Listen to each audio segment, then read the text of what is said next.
have waited for you to lead us out of Babylon. For I was just a boy when I came here. The generation which offended you has passed away. And now their children's children yearn to see a home they have never known.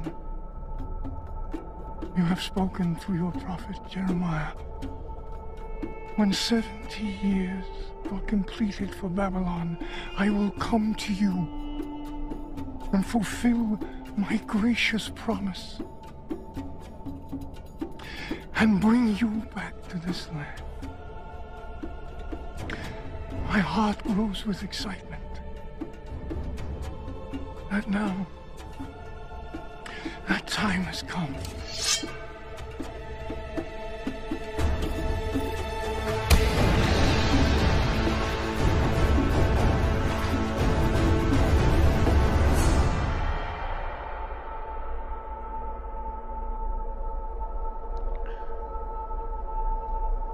An old man who comes unbidden is often a fool.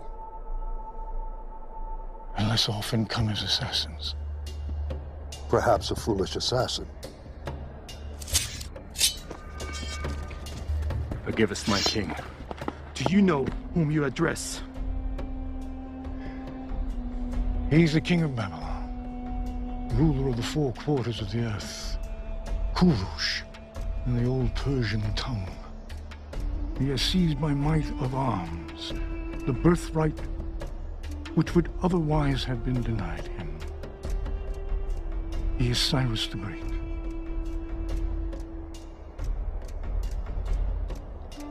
Leave us.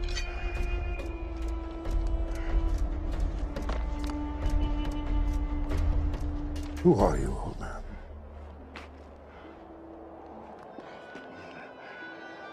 I am Daniel, of the tribe of Benjamin, made captive nearly 70 years ago by Nebuchadnezzar. My king, I've heard of this man. He served Darius well after he captured the city in your name. It is said he spent a night in the lion's den. The beasts would not touch him. Is this true? It is. Oh. I know who you are now. Tell me why you're here. I seek to tell thee a story. A tale of 4 kings. One great, one foolish, one who has been deceived, and one who is destined to be regarded as wise for all the ages of the world to come. Stories from your imagination? No, king. For I will speak only the truth. And if you would not wish to hear it, you must bid me speak nothing. Come. You will give us entertainment while we eat. Please. Okay. My king, we're expected in Babylon this evening. The palace will be there in the morning. As you wish.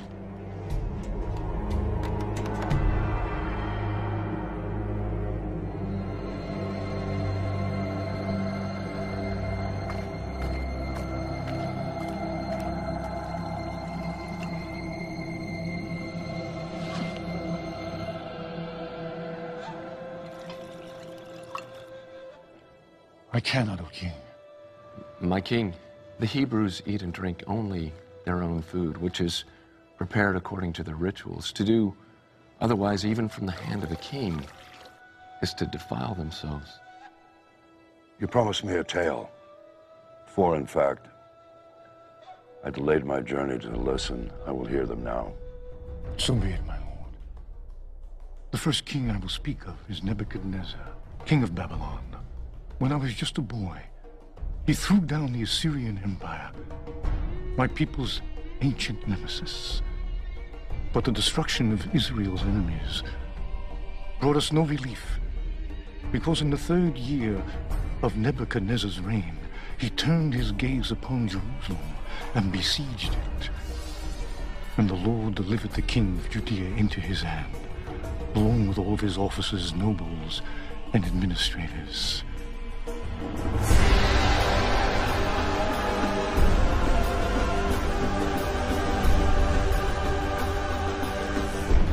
the exiles arrived in Babylon, Nebuchadnezzar ordered Ashpenaz, his chief eunuch, to select some of the Israelites from the royal family and nobility, young men without any physical defect and showing aptitude for every kind of learning, one of whom was myself.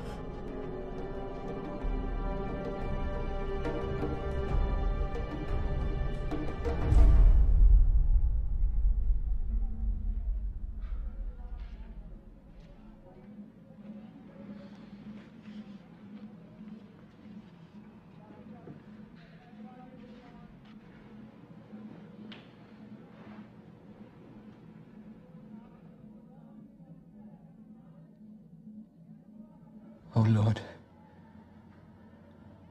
Jerusalem has sinned greatly.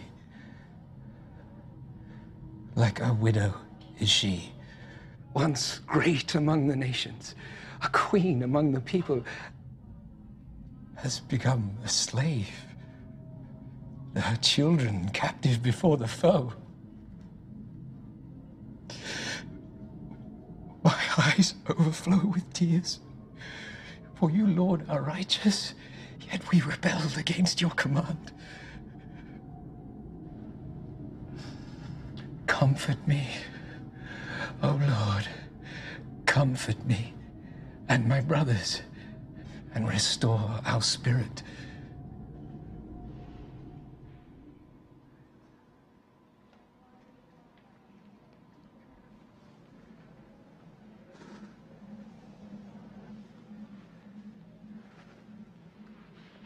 I miss Jerusalem.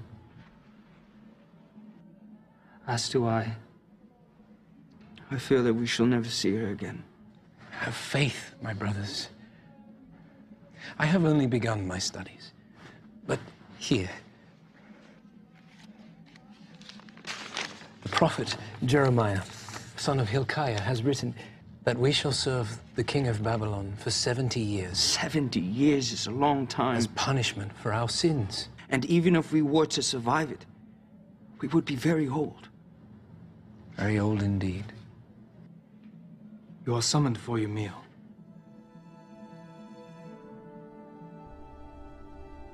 Why would they only take 10,000 of us and leave the rest of our people behind? Yes.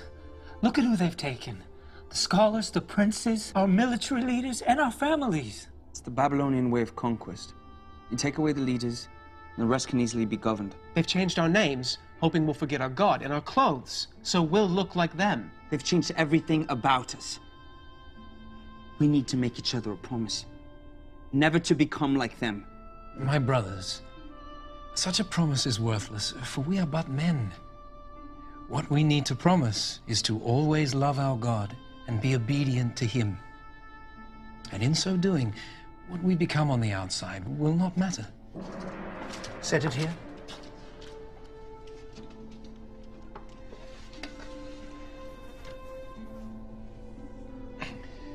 Lord Steward, please allow me to ask, what is this meat? Where is it from? And how was it slaughtered? The cattle are from the king's herd. They are fattened along the river and strangled before the altars of Marduk before their flesh is carried to the kitchens. The swine are from the king's pens. They are fed on choice food. And it is rumored the king's executioner laces their feed with the entrails of his victims, so that the king's chosen may feast and grow strong on the flesh of his enemies. It is considered the greatest of delicacies. To some, perhaps, but not to us. We are forbidden to eat it. For the Almighty has commanded us, the pig is unclean. You are not to eat their meat or touch their carcasses. Nor can we eat anything sacrificed to gods other than our own. But the king cannot, he will not change the customs of his hall to fit your wishes. You must know this. And we will not ask him to. But you must eat. I have been charged with your well-being. If you are seen to be wasting away, I'm afraid of what my lord the king will do. He will have my head.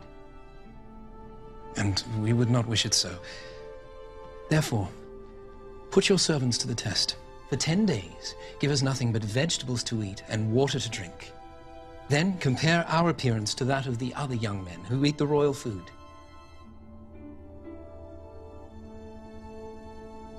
10 days. 10 days.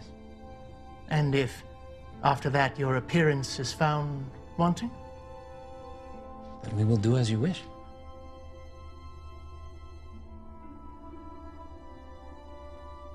Your request was polite. I'm rather surprised it was honored. I have no doubt. The Lord favorably disposed his heart to hear our request. By the end of 10 days, my companions and I looked healthier and better nourished than the young men who ate the royal food.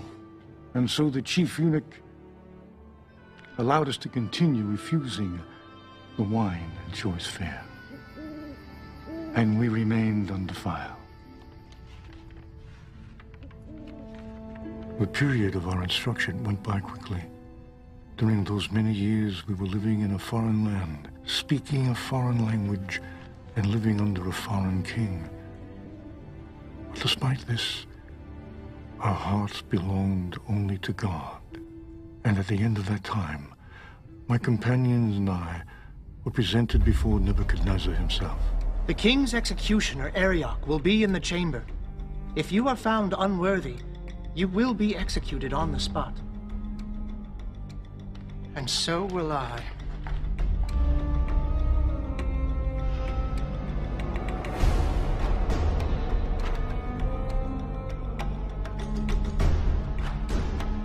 Lord King,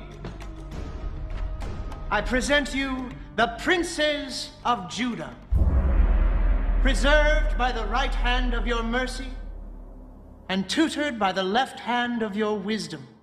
They are come before you now for judgment as to their training. They are Belteshazzar, Shadrach, Meshach, and Abednego. Who am I? You are Nebuchadnezzar, son and heir of Nabopolassar, king of Babylon. You have destroyed Nineveh the mighty, seat of Assyria, and taken from her hand the scepter of nations. You are the commander of commanders, and king of kings, from the rising of the sun unto its setting in the western sea. And beneath heaven there is none more powerful than thee.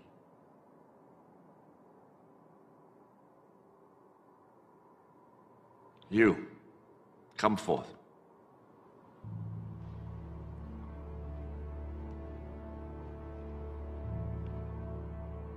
Why should I allow you, sons of my former enemies, to serve in my court? Because you have spared the lives of our people, who were delivered into your hand. And because the word of the prophet Jeremiah has come unto us, saying, This is what the Lord God Almighty, the God of Israel, says to all those carried into exile from Jerusalem to Babylon. Build houses and settle down. Plant gardens and eat what they produce. Marry and have sons and daughters. Also, seek the prosperity of the city to which I have carried you into exile. Pray to the Lord for it. For if it prospers, you too will prosper. This is good. So now even your God commands you to serve me. I have no need of lapdogs. Would you dare to tell me the truth, even if you knew it would displease me? Lord King, it must be so. I will speak only the truth. And when you would not hear it, you must ask me nothing.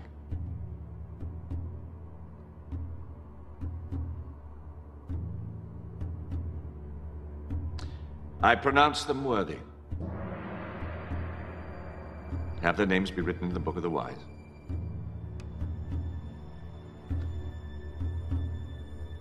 Nebuchadnezzar's questioning showed wisdom.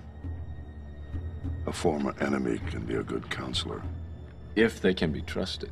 And a wise king is capable of choosing whom to trust. For are you not Croesus, formerly king of Lydia and once the richest man in the world, whose name alone signified riches almost beyond comprehending? I am he. Trusting the words of the oracle at Delphi, I went to war with Cyrus and was defeated. Cyrus pardoned me. and my family. I am eternally grateful. Worthy counsel is rare indeed, as Nebuchadnezzar came to learn. At a time when his Babylonian counselors, his magi, sorcerers, diviners, magicians, and astrologers were unable to help him. No! What is it, my king? Summon my counselors. The enchanters, the sorcerers, or the astrologers? All of them!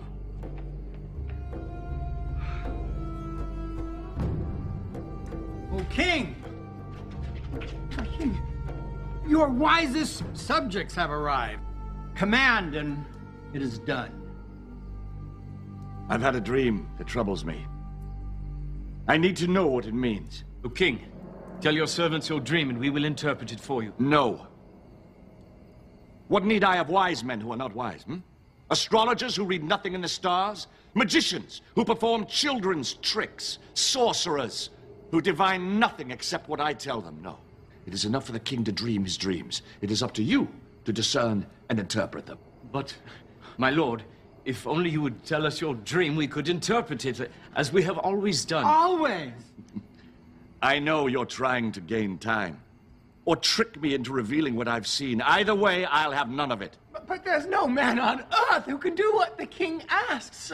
No king ever asked such a thing before. Only the gods could know these things. And when we ask, they don't answer. Well, I suggest you try and get them to answer.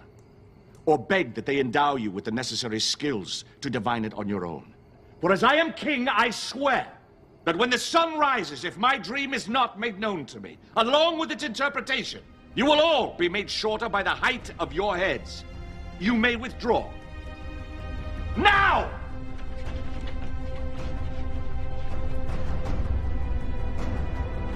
Lord Ashpenaz, is it true? It is. Why has the king issued such a harsh decree?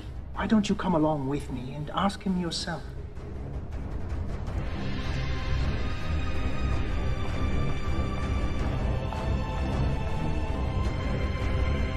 Lord King. What? Belteshazzar requests an audience. Speak.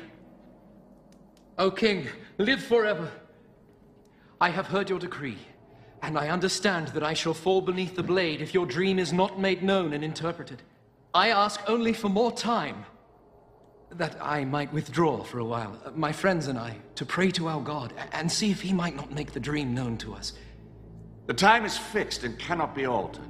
Sentence is to be carried out at sunrise. You may withdraw. So long as you return at dawn, as your fate and that of the others is one and the same. And when you return, be sure to bring your companions with you. Shall I send guards along, my king? No. No, if he says he'll pray, not flee. That much, at least, I'm sure. Even if we were to flee the city, the whole world would have been against us. Not that it mattered. I had given my word and intended to keep it. I would pray and hope that the answer came. Prepare to bind the prisoners. Once the sun rises, there could be no delay. Bring forth the counselors!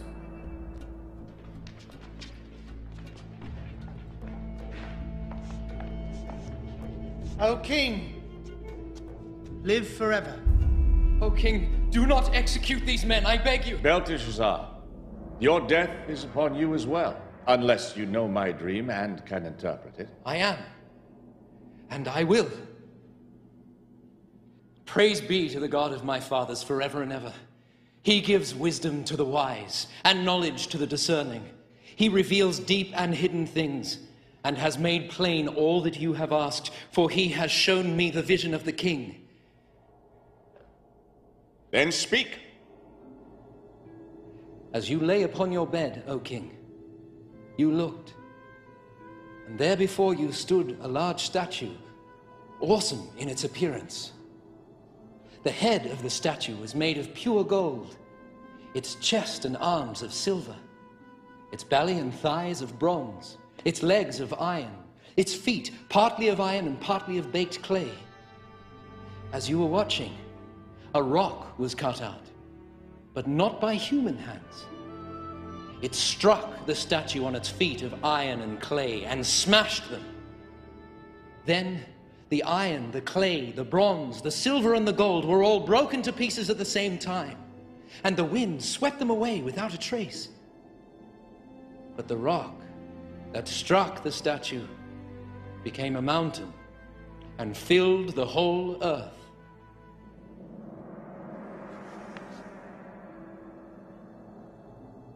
You have done what I was told was impossible. This mystery has been revealed to me not because I am wiser than other men, but because God wishes you to understand the meaning of your dream.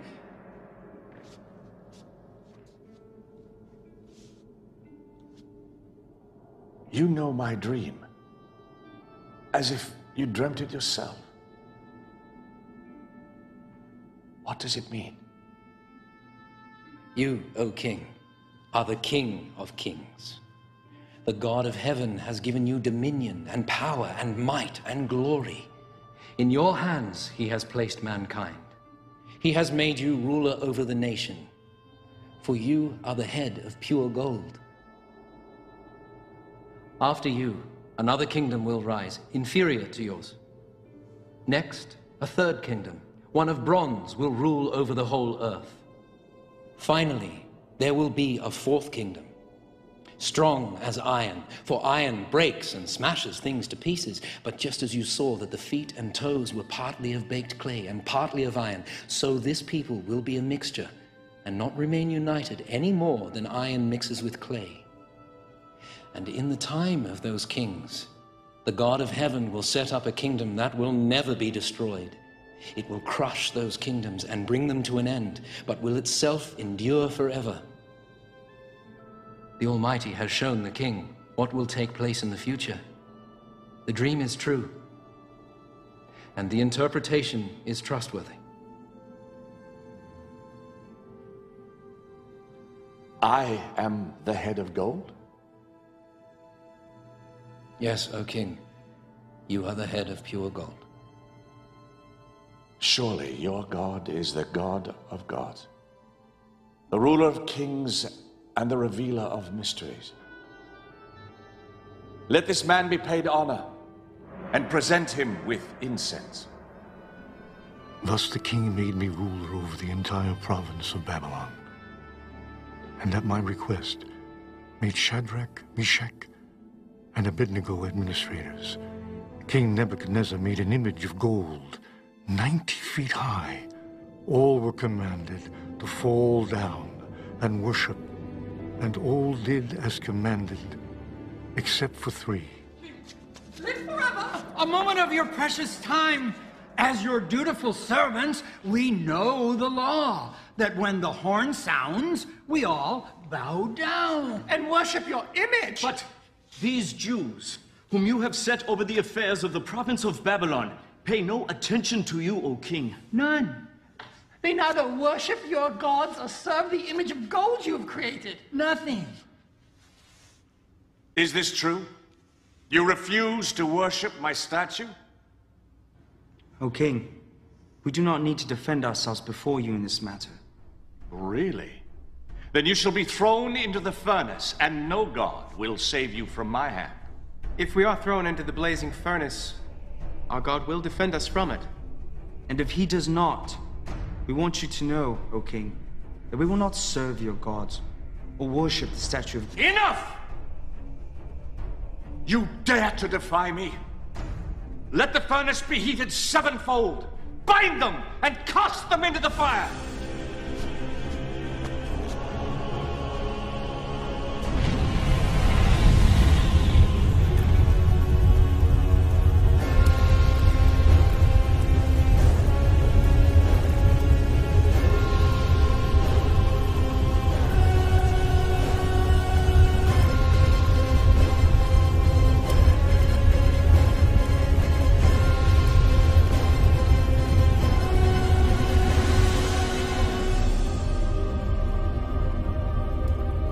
There were 3 thrown into the fire.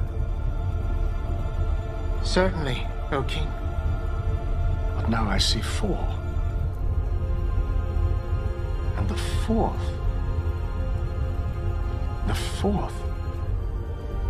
looks like an angel of the gods.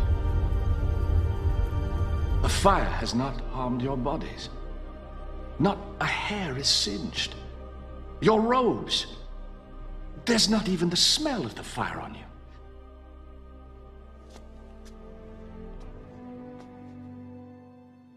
Praise be to your God, who sent his angel to rescue his servant.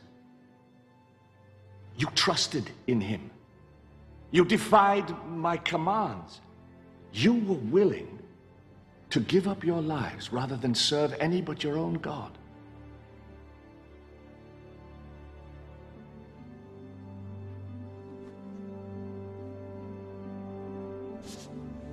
Therefore, I decree any who speaks ill of the God of Shadrach, Meshach, Abednego will be cut into little pieces and his house turned to rubble. For no other God can save in this way. And for a time all was well, until Nebuchadnezzar's sleep was troubled yet by another dream.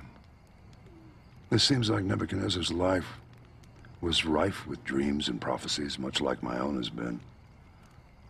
Before I was born, my grandfather, Astyages, was troubled by a dream where a flood beginning near his throne was overflowing the whole earth. When he went to his astrologers and his diviners for an interpretation, they told him that his grandson was destined to one day usurp him. So he sent his daughter Mendane into exile, and when a son was born to her, he conspired to have it stolen and exposed on a hilltop to die. But a shepherd, whose wife had recently given birth to a stillborn child, persuaded her husband to trade her dead infant for the living, and the shepherd raised the boy as his own. The king, upon being presented with the dead infant, repented of his crime. He didn't learn until 10 years later that the boy was actually alive, at which time he pardoned the boy and restored him to his rightful parents. And for a time, the matter was forgotten.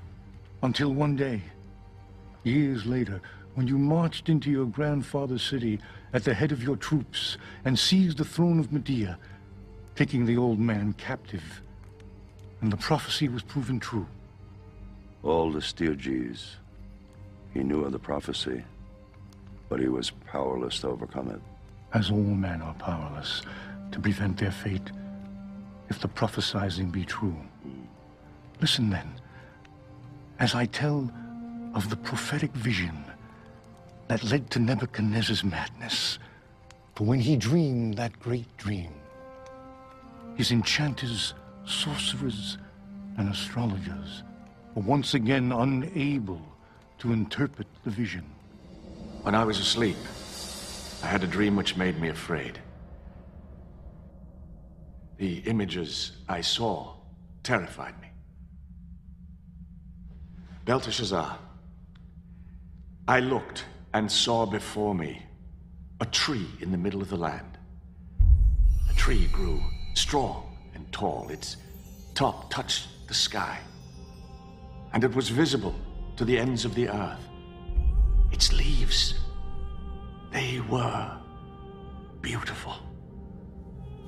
Its fruit was abundant. The beasts of the field took shelter under it, and the birds of the air lived in its branches, and from it every creature was fed. Then I looked again,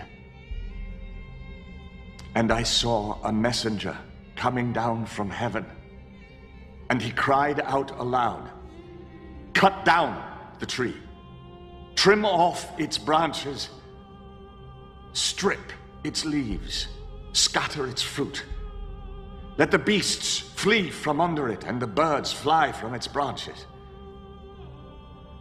But let the stump and its roots, bound in iron and brass, remain in the ground, in the grass of the field. Let it be drenched by the dew from heaven. Let it live with the animals of the earth, and let its mind be changed from that of a man to the mind of an animal. This is the dream that I had. What does it mean?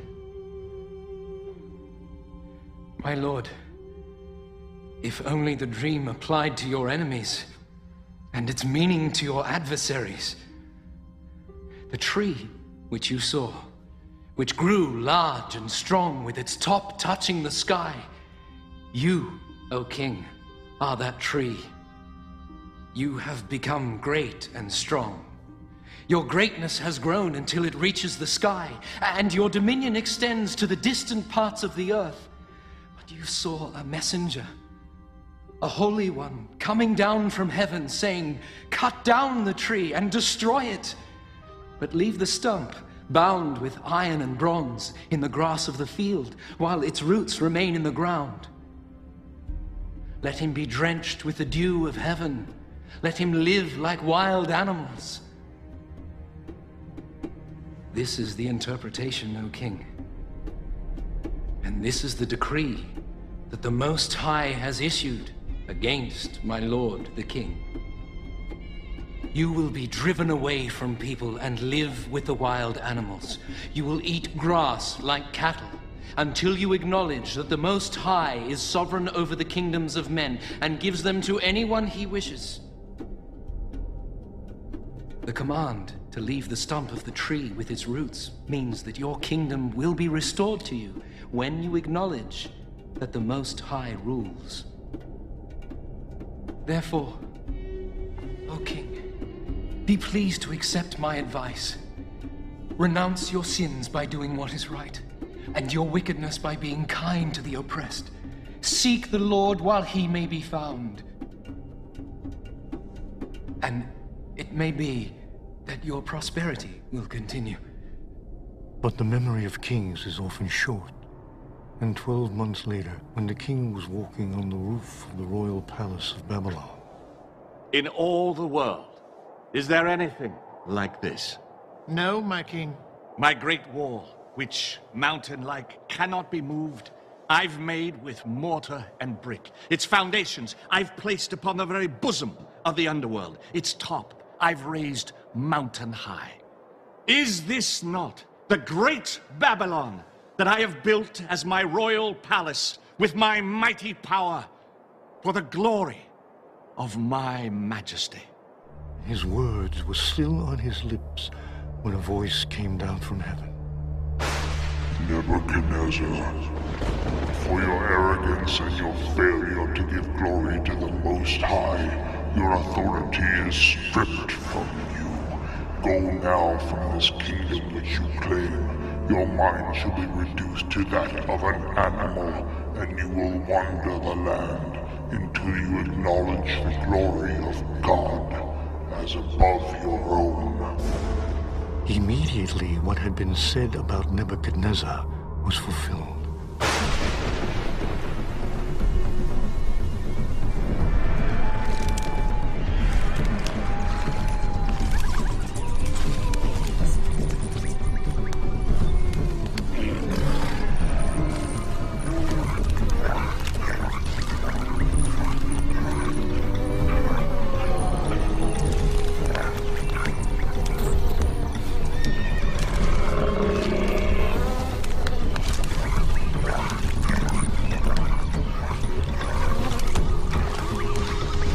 Greatest of those below heaven, he sought to make himself as great as he who rules above heaven, and the Lord would not have it. Because he insisted on being more than he was made, he became less than he was made. Because he aspired to be more than a man, he became less than a man. He became like the wild beasts. How did he survive? Alone in the wilds. Even in his insanity, neither the lion nor the bear disturbed him. Though he wandered alone and unarmed and slept naked in the places where they found their food. Because it had been prophesied that one day he would honor the Most High.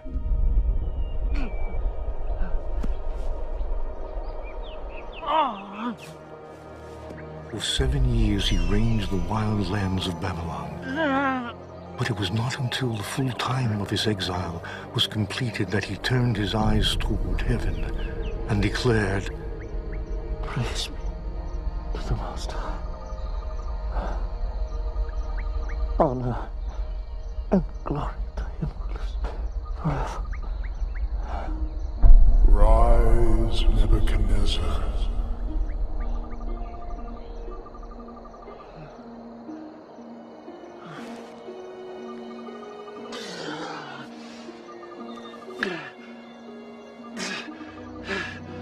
For his dominion is an eternal dominion. Before him, all the people of the earth are regarded as nothing. He may do as he pleases with the powers of heaven and all the people of the earth. And no one may say him nay. No one may say him nay.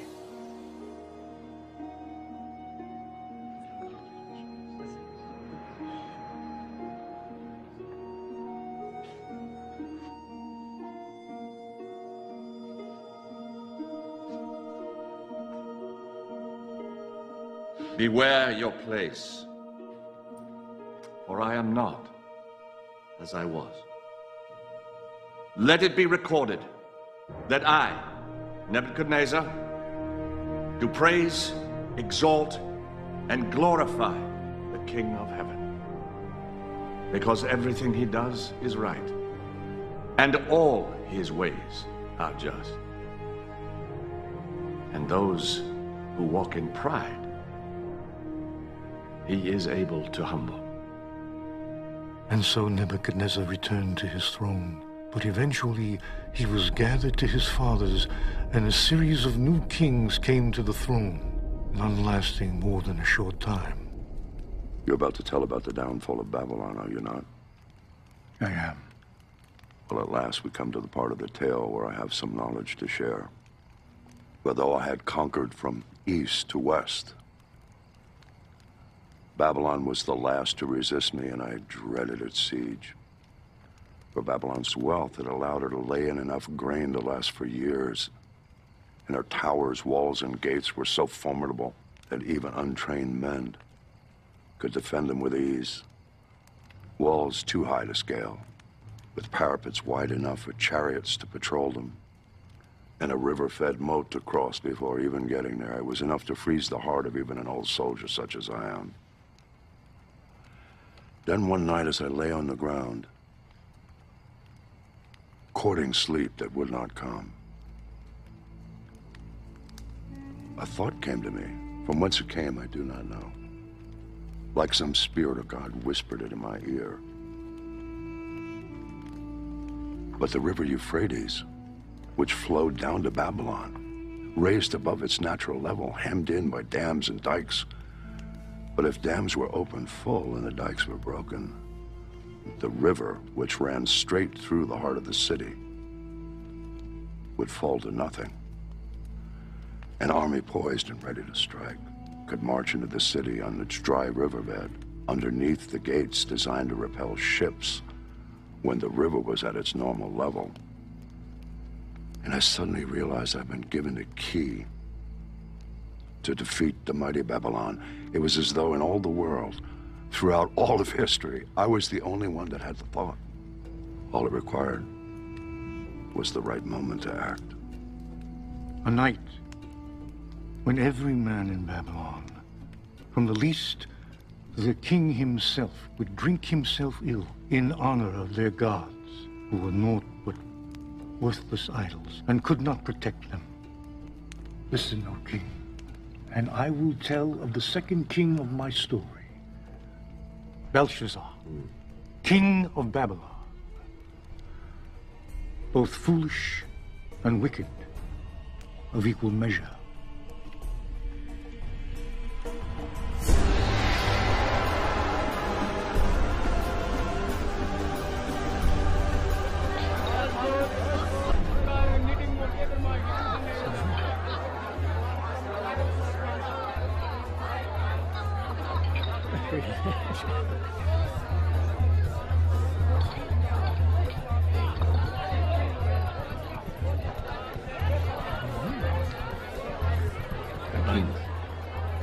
Enough!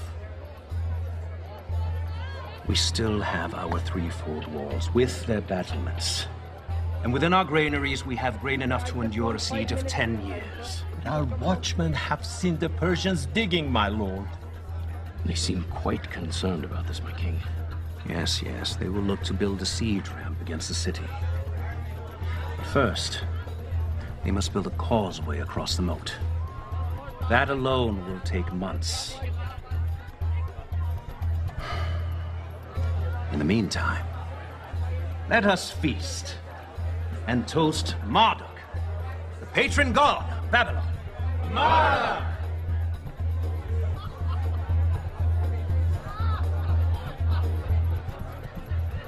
These cups have a taste,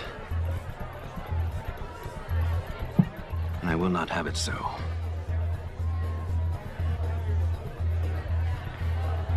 Bring me the golden vessels from the Temple of Jerusalem. But my king, is it wise to use the vessels? My king, these cups are considered sacred. Are they not, my king? Perhaps in Jerusalem! By that pathetic desert deity of Judah. But here they are spoiled for our gods. And they would have me use them as I see fit. Bring them!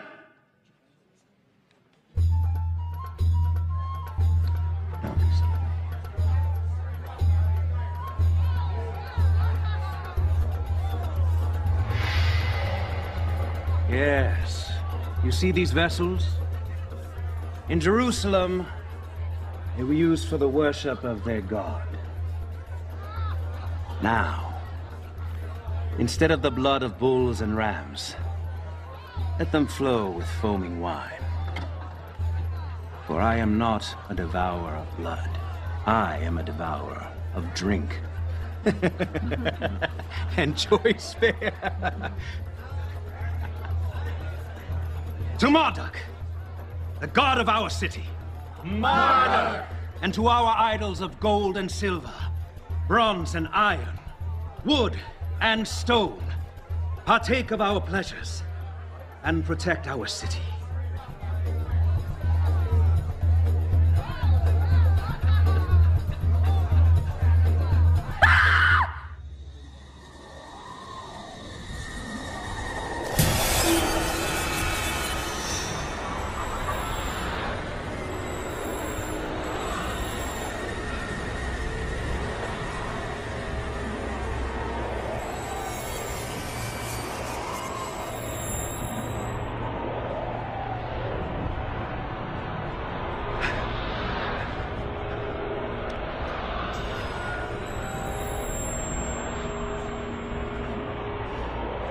Whoever reads this and tells me what it means shall be clothed in purple and have a gold chain placed around his neck and be made third highest ruler in the kingdom.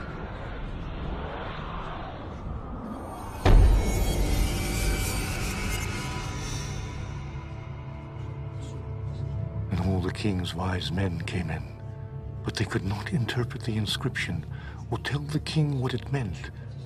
So Belshazzar became even more terrified. The Judean once told Nebuchadnezzar, your forefather, of his dreams. He succeeded when everyone else had failed. This man, Daniel, whom the king called Belteshazzar, he could tell you what this writing means. Does he still live? He does. Bring him to me quickly, but do not harm him. We shall soon learn if this Hebrew can do as you say.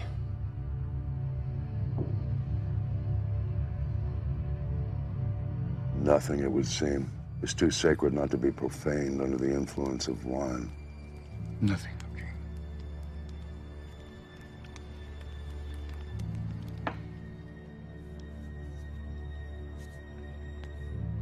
How can I be of service, Highness? Are you Daniel? One of the exiles my father brought back from Judah? I am told you are able to give interpretations and solve difficult problems. If you can read the writing on that wall, you will be clothed in purple, have a chain of gold placed around your neck, and be made third highest ruler in the kingdom. Long ago, I told your forefather, Nebuchadnezzar, that I would speak to him only the truth, and that if he rather not hear it, he should ask me nothing. Perhaps it would be better if you asked me nothing. No. It is unseemly for a king to be baffled by a message in his own hall. No human hand has scribed it. No other tongue can interpret it. Tell me what it means. Be it for good or ill. O King, the Most High God gave your father Nebuchadnezzar greatness and glory. But when his heart became arrogant, he was deposed from his throne and stripped of his glory, until he acknowledged that the Most High is sovereign over the kingdoms of men. Even though you knew all this, you should have appealed to him. Instead, you set yourself up against the Lord of heaven. You had the goblets of his temple brought to you and praised the gods of bronze and iron, wood and stone instead of him. These vessels were made for the service of the Most High, and you have used them to pour wine for your harlots. Would you humble the Almighty by desecrating his possessions? Would you bind him like a captive and beat him like a slave? Would you pluck out his eyes and have him beg for scraps of food beneath your table? This you would do if you could, and the Almighty knows it. This is his answer to you. The Lord God will strike you down like an enemy, for he has bidden his angel to unsheath his sword. These, then, are the words he has written. Mene. God has numbered the days of your reign and brought it to an end.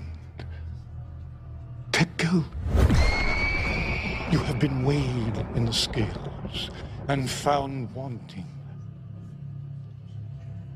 Sin. Your kingdom is divided and given to the Medes and Persians. This very night, your life will be demanded of you, and before the sun rises, your flesh will grow cold. Thus saith the Lord, your line is ended, your rule is over, your kingship is no more. Is there nothing to be done? No. In your arrogance, you have doomed not only yourself, but your house, your line, your inheritance, your city, and your kingdom. Choose now where you will spend your last few hours, but knowing your fate, who now will love thee? Who now will fear you?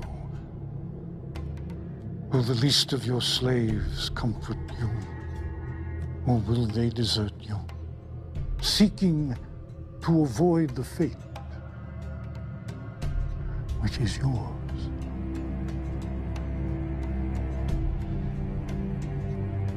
Let it be as I have commanded. Let this man be clothed in purple. A chain of gold placed around his neck. For I am not dead yet.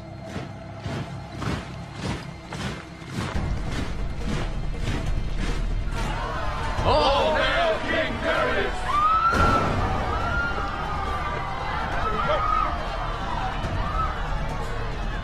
I am King Belshazzar of the Babylonians. Unharm me! Surrender or die! Never!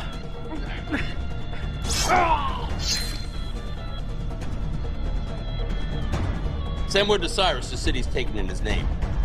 As he has commanded, I shall assume the crown. You know who stands before you?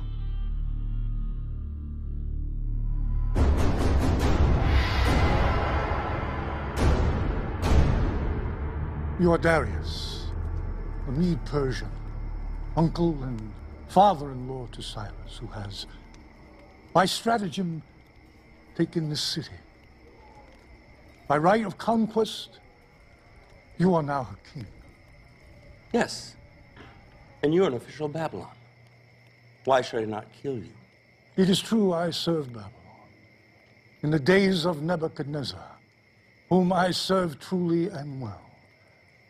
But her latter kings I did not serve until tonight. How is this possible? It is a reward for letting Belshazzar know that you were about to take the city. Who told you? Have we a traitor in our ranks? It was revealed to me by my God, who sent his angel to scribe the writing on that wall. It is true. He read the inscription and revealed the message. He told the king that he would die this very night. Though brought here as an exile in my youth, by birth I am a Hebrew, from the kingdom of Judea, and I serve the God of my forefathers. The Most High reveals to me what he sees fit. Am I to believe your God revealed my coming to you?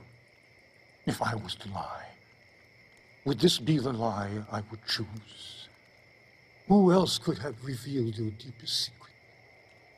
And known ahead of time that you would succeed, or known with certainty that you would slay Belshazzar? And how could you have done so if the Lord had not decreed it? For is it not by the hand of the Most High that both victories and disasters come?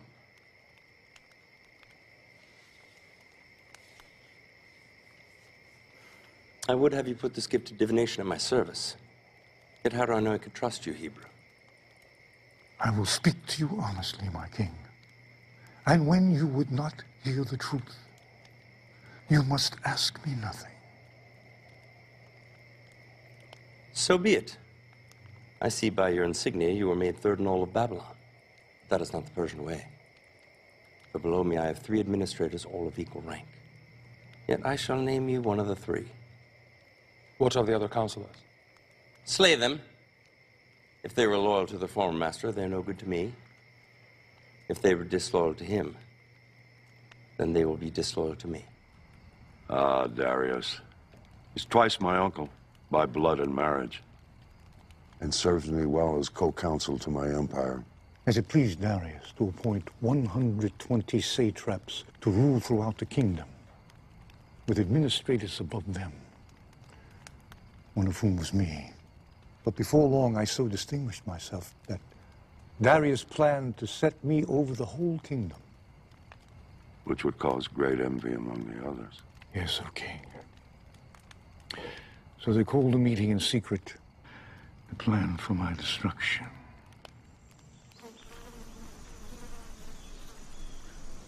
Are we safe? Did anyone see you? No. Why are we meeting so far from the city? You think it would be wise for this meeting to be overheard by anyone?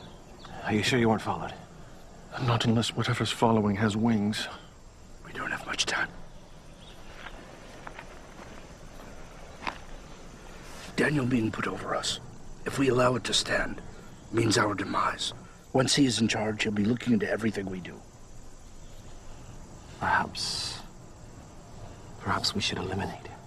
How? A hunting accident. He doesn't hunt. A sudden illness or a drowning. I would believe it. Maybe we can ensnare him. How? There is no corruption in him, nor any negligence. He is as diligent as he is skillful. There must be some way. He claims he's so effective because 3 times a day his heart inclines to the city of God. There's a spirit of excellence in him. In every test he has proven faithful. No one is that honest. On the contrary. I had a man tried to bribe him once, and a very generous bribe at that. He would have no part of it. Such a man is dangerous. How long before he learns that we've been generous with ourselves and covered the thefts with false accounts? We'll never be able to find any basis for charges against him unless it has something to do with that god of his. That invisible god of his. No altars, no shrines, no idols, laying claim to every good thing, yet somehow not responsible for the bad. I've seen him praying before his window, on his knees facing Jerusalem morning, noon, and night, always the same. Then perhaps we need to make him stop. He won't do it. Then perhaps we need to make sure he continues. You say there is nothing anyone can do to stop his prayers? No, nothing. What if the penalty for this devotion of his was death? If we could forbid his prayers for an entire month under penalty of immediate execution? Don't be ridiculous. He'll just stop praying. No, he won't. I know him. He can't keep himself from praying to that god of his for 1 day, let alone a month. Well, I still don't see how it'll ever work. The king knows that Daniel and his people pray continuously, and only to one god. Which is why we need to disguise our purpose. More fitting testimony to your honesty could not have been made. Had there been any infidelity in your record, they would have discovered it. Indeed, they could find nothing amiss in my work, either willfully nor through negligence or lack of care. So they tried to trip me up with my prayers. But since worship of the Most High was not prohibited by the laws of the realm, they had to conceal their purpose, like poison in a cup of honeymead. O King, it has come to our attention that there are those among your subjects who still cling to the old gods of Babylon, in the hopes that their line of kings may yet be restored. And have not submitted to your rule. Who are they? That I may bring them before me and destroy them. It is not that simple of a matter to detect them, O king, for they are devious and work to hide their treasonous thoughts. And have you come before me without a plan for discovering them? We would dare not do so, O king. Indeed, we have labored to construct a plan whereby the loyalty of all may be tested. Then speak of it. if, O king, you were to issue an edict that none in Babylon, nor anywhere in the empire, may pray to anyone, be it to God or man, except to you for a period of 30 days. But what of the gods of Persia whom I serve and obey?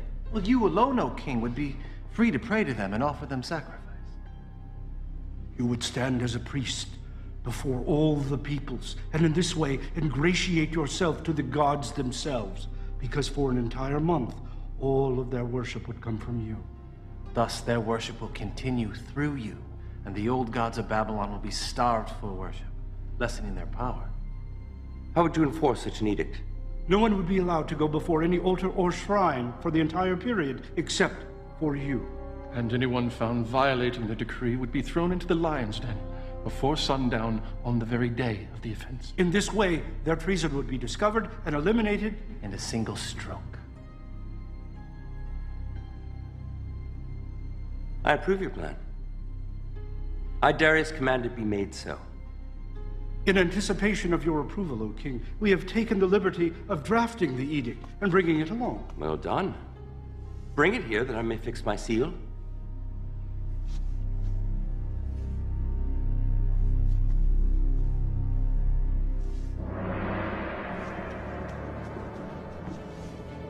Let all the world hear and obey. So Darius found no need to consider it further. Darius had a great deal of experience as a soldier, but very little as a ruler. until Babylon fell. One sign, the order could not be changed. Let every order be upheld, for the law cannot be countermanded, and the laws cannot contradict themselves. Let each law be fixed, unchangeable, for the king cannot err. And once a law is written, even the king himself cannot change it. Such is the law of the Persian. Daniel, the king's seal is barely dry. Already you have defied his law. You made your choice. You chose your God over your king. Take him away!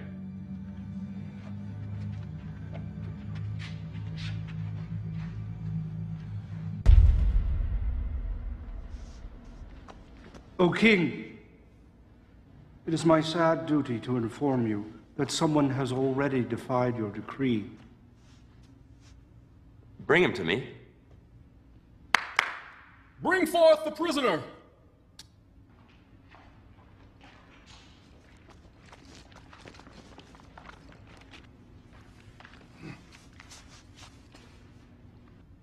Daniel, he is one of the exiles from Judah. He pays no attention to you, O king, or to the decree you have put in writing. He still prays 3 times a day. What sort of foolishness is this? Daniel's my chief advisor. No one is above the law. Yes, sadly, O king, no one is above the law. Bring forth the tablet.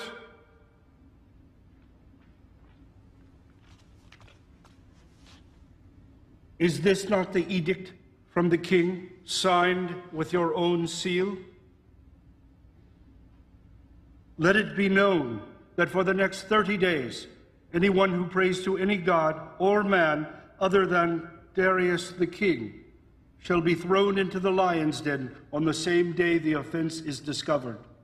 By my hand and seal, Darius the king, ruler of the Medes and Persians.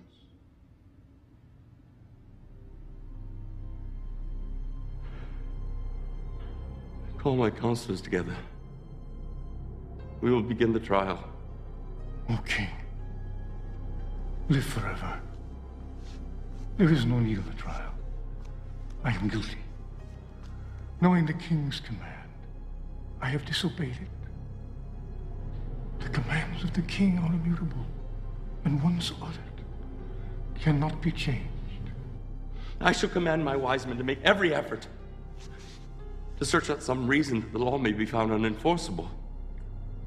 I do not think they will find one. Let them search, O king, but only for a short time. Because your own law commands that sentence be carried out the day of the offense. Already, the shadows are starting to grow longer, and you have only until sunset. Darius was angry with himself for allowing himself to be fooled, seeing that their purpose was not for his honor and glory, but rather for my destruction. And so Darius had the law book searched to discover if there might be some legal way to spare my life.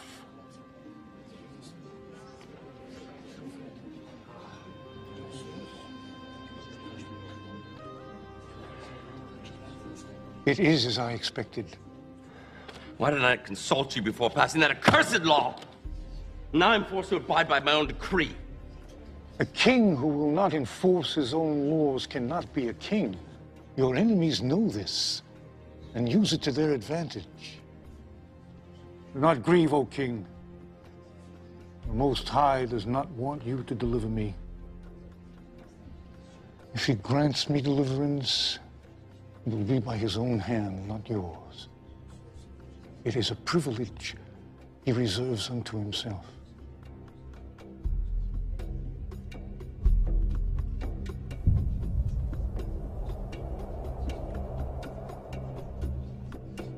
And now it is time, O king.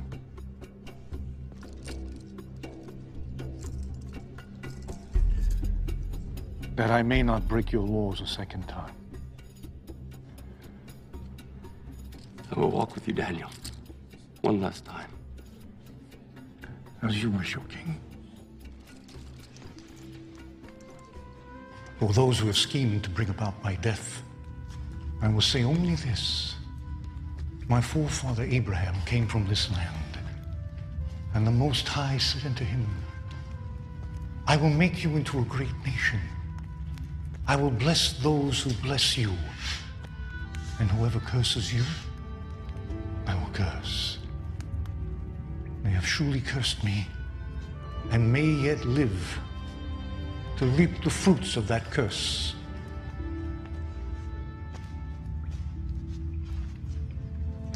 A cup of wine from the king's own hand. I cannot drink it, O king. It is blessed to your gods, not mine. Not so, Daniel. I have gone to your people and asked for wine which was blessed by them. From the cup I have poured no libation.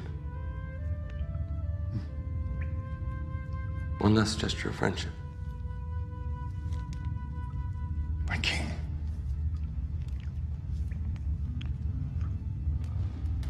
Goodbye, my friend. Farewell, but perhaps not goodbye. We have yet to see what the dawn will bring.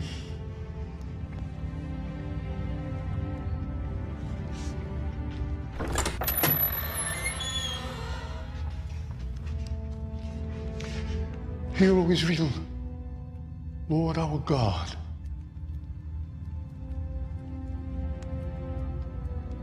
The Lord is one.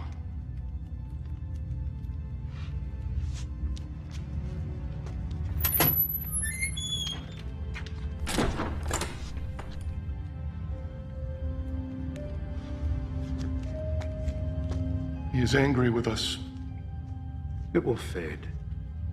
By tomorrow morning, Daniel will be a distant memory, and the king will need us again.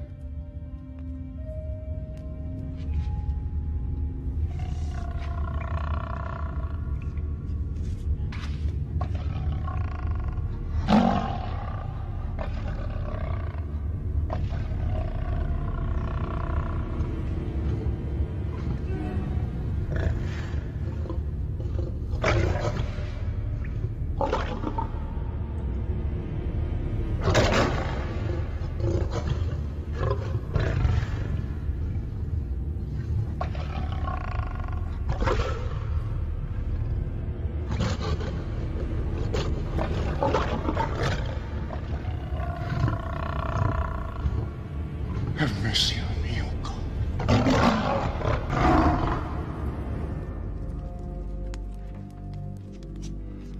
No, no, take it away.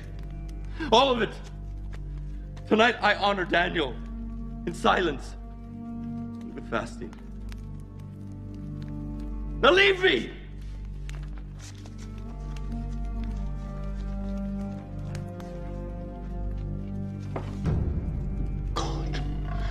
Have mercy on me.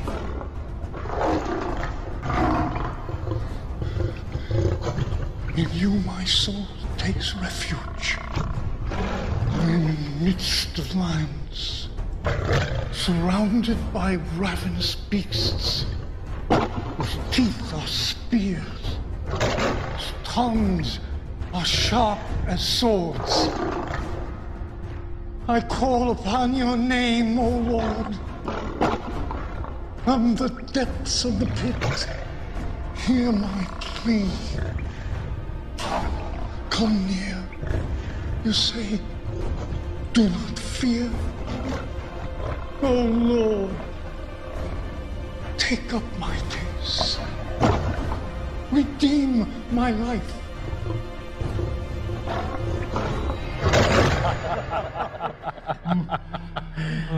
A divine plan, my friend. A toast to the lions who show no partiality to a Hebrew over any other man.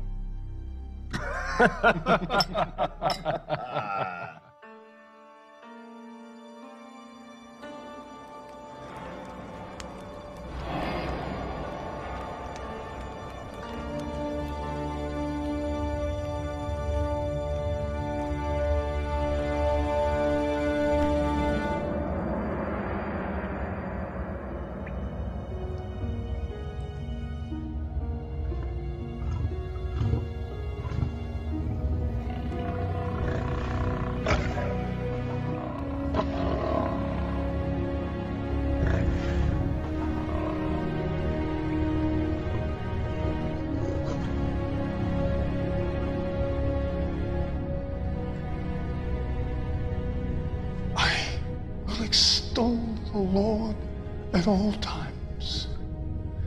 His praise be ever on my lips. But those who seek the Lord will lack for no good thing.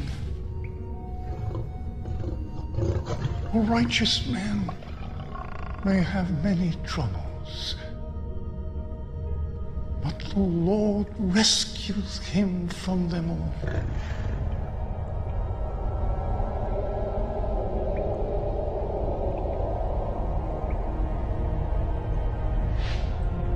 You have rescued me from the mouth of lions, and I will declare your name to my brothers in the congregation. I will praise you. Out of my way! Daniel, servant of the living God. Has your God been able to save you?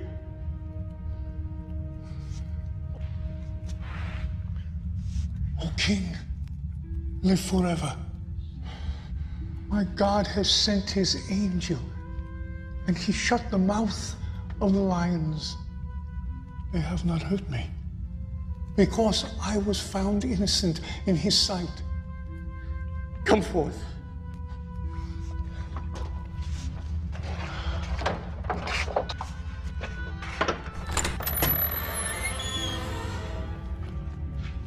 Behold, there is no sign of wound on him, for he is trusted in his God. Surely your God is above all men, for while you were in the lion's den, you were in his hand.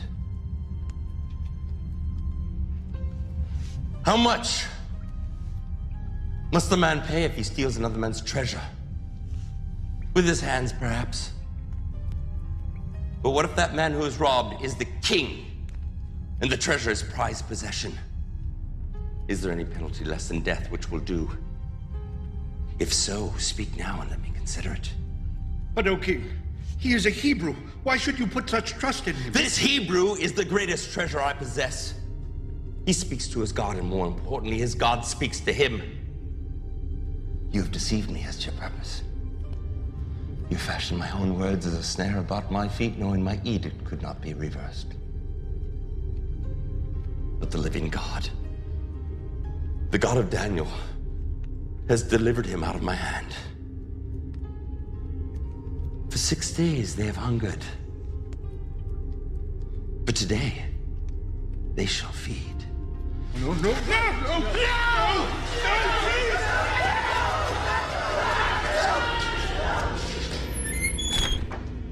please!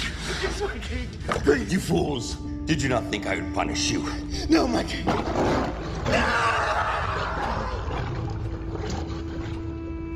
They have spread a net for my feet. I was bowed down in distress.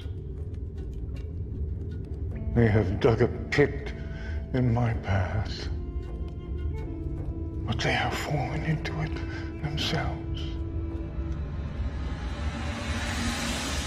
I, Darius, issue a decree that in every part of my kingdom people must fear and reverence the God of Daniel. For he is the living God, and he endures forever. His kingdom will not be destroyed. His dominion will never end. He rescues and he saves. He performs signs and wonders in the heavens and on the earth.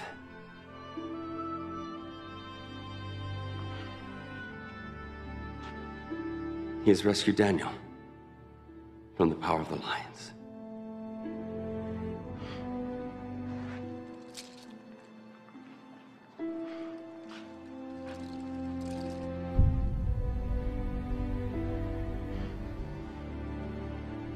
And so I served Darius throughout his reign. However, my heart still longed to see Jerusalem.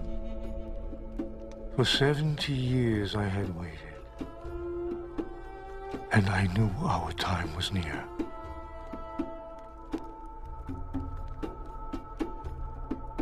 Lord,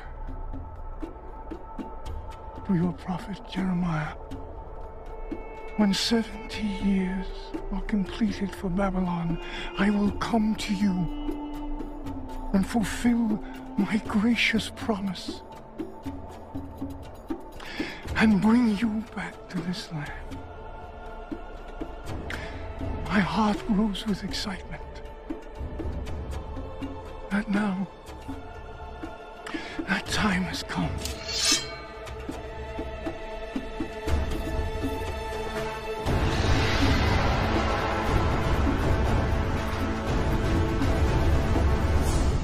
And so your journey has led you here.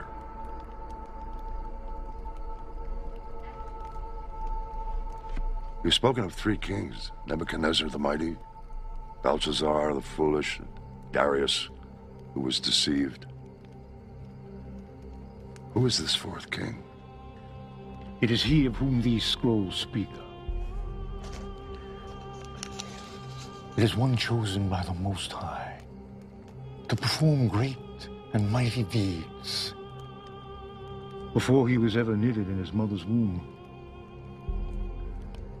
Hear then, O king, the words which were written more than 150 years ago. For these are the words of the prophet Isaiah, son of Amoz. From the east, I summon a ravenous bird of prey from a far-off land to fulfill my purpose. What I have said, I will bring about. What I have planned, that will I do. A bird of prey. The Lord's chosen will carry out his purpose against Babylon. His arm will be against the Babylonians. He pursues them unscathed by a path he has not traveled before. True. I've never saw the regions of the Euphrates or further westward until I came in conquest. And yet you chased your enemies uninjured. They had no power to rally. You were not led into ambush. And you were safe as far as you chose to pursue them, were you not? It's true. This is what the Lord says to his anointed. Cyrus, whose right hand I take hold of. Cyrus? It mentions me by name? It does. To Cyrus, whose right hand I take hold of, to subdue nations before him and to strip kings of their armor, to open doors before him so that gates will not be shut. I will go before you and will level the mountains. I will break down gates of bronze and cut through bars of iron.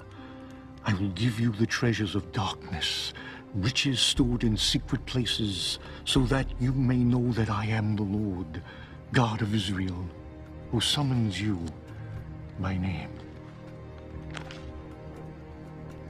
And when you captured Babylon, their treasures were the richest in the world, were they not? Oh, indeed they were. And Croesus will testify. Yes, quite the most magnificent. O king, if I may. Please continue. Cyrus, for the sake of Jacob, my servant, of Israel, my chosen, I summon you by name and give you a place of honor. Though you do not acknowledge me, I am the Lord. I will strengthen you, though you have not acknowledged me, so that from the rising of the sun to the place of its setting, men may know there is none beside me. I am the Lord. There is no other. And do you understand that the Most High has the power to raise up kings and to throw them down? Yes, I do. I profess it. And that you, O king, like a polished arrow, hidden in the quiver of the Almighty, carefully preserved for its day of use. Yes. How was to explain my unlikely birth, or my survival, or successes? How else might it be explained? All my life, I had always thought of myself as favored by my gods. Is it possible that I've been favored by yours? You have answered your own question, O King. For nearly 2 centuries, a message in this scroll has awaited your coming. This is what the Lord says. I am the Lord, who has made all things, who alone stretched out the heavens, who spread out the earth by myself, who foils the signs of false prophets and makes fools of diviners, who overthrows the learning of the wise and turns it into nonsense, who says of Jerusalem, it shall be inhabited. Of the towns of Judea, they shall be built, and of their ruins I will restore them. Who says of Cyrus, he is my shepherd, and I will accomplish all that I please. He will say of Jerusalem, let it be rebuilt, and of the temple, let its foundation be laid. He even calls me a shepherd. I who was saved by a shepherd's hand. And I was raised in a shepherd's house. It's I who refer to myself as a shepherd of my people. Who else could have known this? The power of God or his prophet? 70 years are over, my king. 70 years since I was taken from the land of my birth. Babylon has been punished. You have punished her. Only one thing remains. For you to free her. O King, the words of the scrolls are in a tongue foreign to us. Should we not at least confirm them? No. Old friend, have you heard nothing? Do you not recognize the truth when you hear it? Or do you suppose this Daniel has spent a lifetime arranging events in the hopes of one day deceiving me?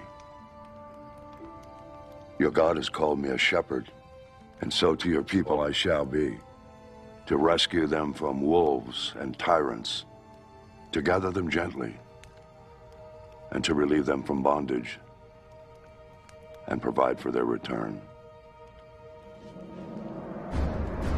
And so say I, Cyrus, king of the Persians, let Jerusalem be rebuilt. The Lord God of heaven has given me all the kingdoms of the earth, and has appointed for me to build a temple in Jerusalem, in Judea. Any one of his people among you, may his God be with you. Let him go to Jerusalem in Judea and build a temple of the Lord, the God of Israel. In all my years, I had never known envy. But that day, I came closer to tasting it than I ever have. For I would never see the temple I so yearned to see. However, my heart was joyous as my brothers and sisters departed on their journey home, while I remained in Babylon, awaiting the day when I too would be gathered to my ancestors. And remember me also, O Lord, and show mercy, according to your great love.